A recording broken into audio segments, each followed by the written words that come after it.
জানি কি আজকে দি সব আমার পছন্দের খাবার আনছো, ব্যাপারটা কি? হ্যাঁ তোমার হ্যাঁ? পছন্দের খাওয়ান রান্নাতে কার পছন্দের খাওয়ান বুটের রান্না ডাল দিয়া বট। কিছুই বলবো না, শুধু মাশাল্লাহ মাশাল্লাহ। দেখতে যেমন হয়েছে, খেতেও 100তে 100 হয়েছে।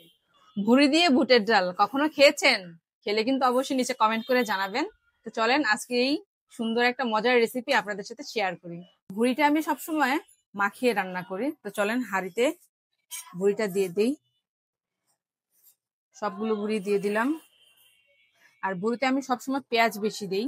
পেঁয়াজ বেশি দিলে এটার স্বাদ একেবারে অন্যরকম হয়ে যায়। আপনারাও পেঁয়াজ বেশি দিবেন। পেঁয়াজ আর এলাচ লং দারচিনিটা আমি দিয়ে দিলাম। এখন দিব হচ্ছে গোলমরিচের গুঁড়া। গোলমরিচের গুঁড়াটা দিলে হালকা একটু ঝাল ঝাল লাগে, খেতে ভালো লাগে। তারপরে দিয়ে দিব মরিচের গুঁড়া। আর বটে সবসময় মশলা অনেক বেশি লাগে, গুঁড়ো মশলাগুলা পুরো মাংসের মতো মশলা লাগে। 2 টেবিল চামচ দিচ্ছি মরিচের গুঁড়া, 1 টেবিল চামচ হলুদের গুঁড়া, ধনিয়ার গুঁড়া 1 টেবিল চামচ, জিরার গুঁড়া আধা টেবিল চামচ।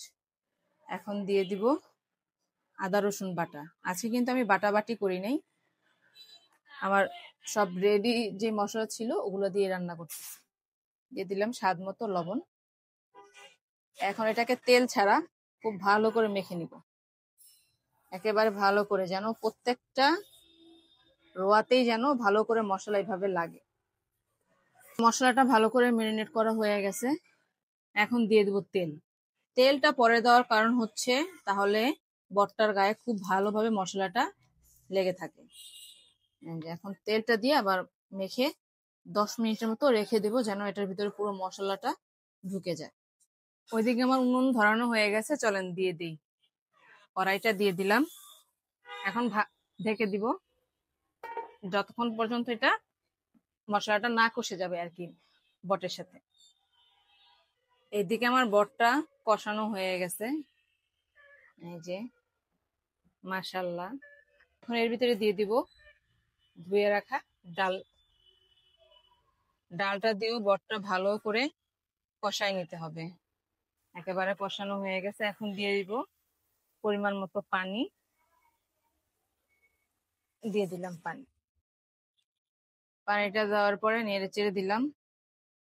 এখন ভালো করে কুক না হওয়া পর্যন্ত রান্না করব, ঢেকে দিলাম। তো রান্না শেষে দেখা হচ্ছে। দেখতে দেখতে আমার রান্নাটা প্রায় শেষ হয়ে গেছে।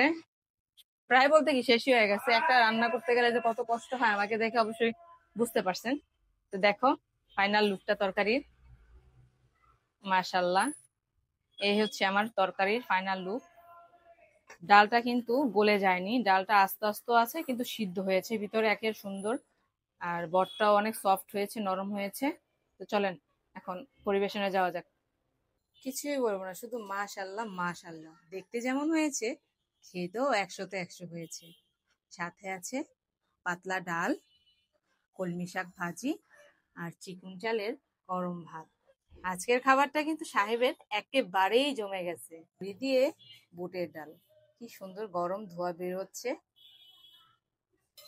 যারা যারা খাননি অবশ্যই একবার আমার এই রেসিপিটা ট্রাই করে দেখেন, বলবেন মাংস ফেল।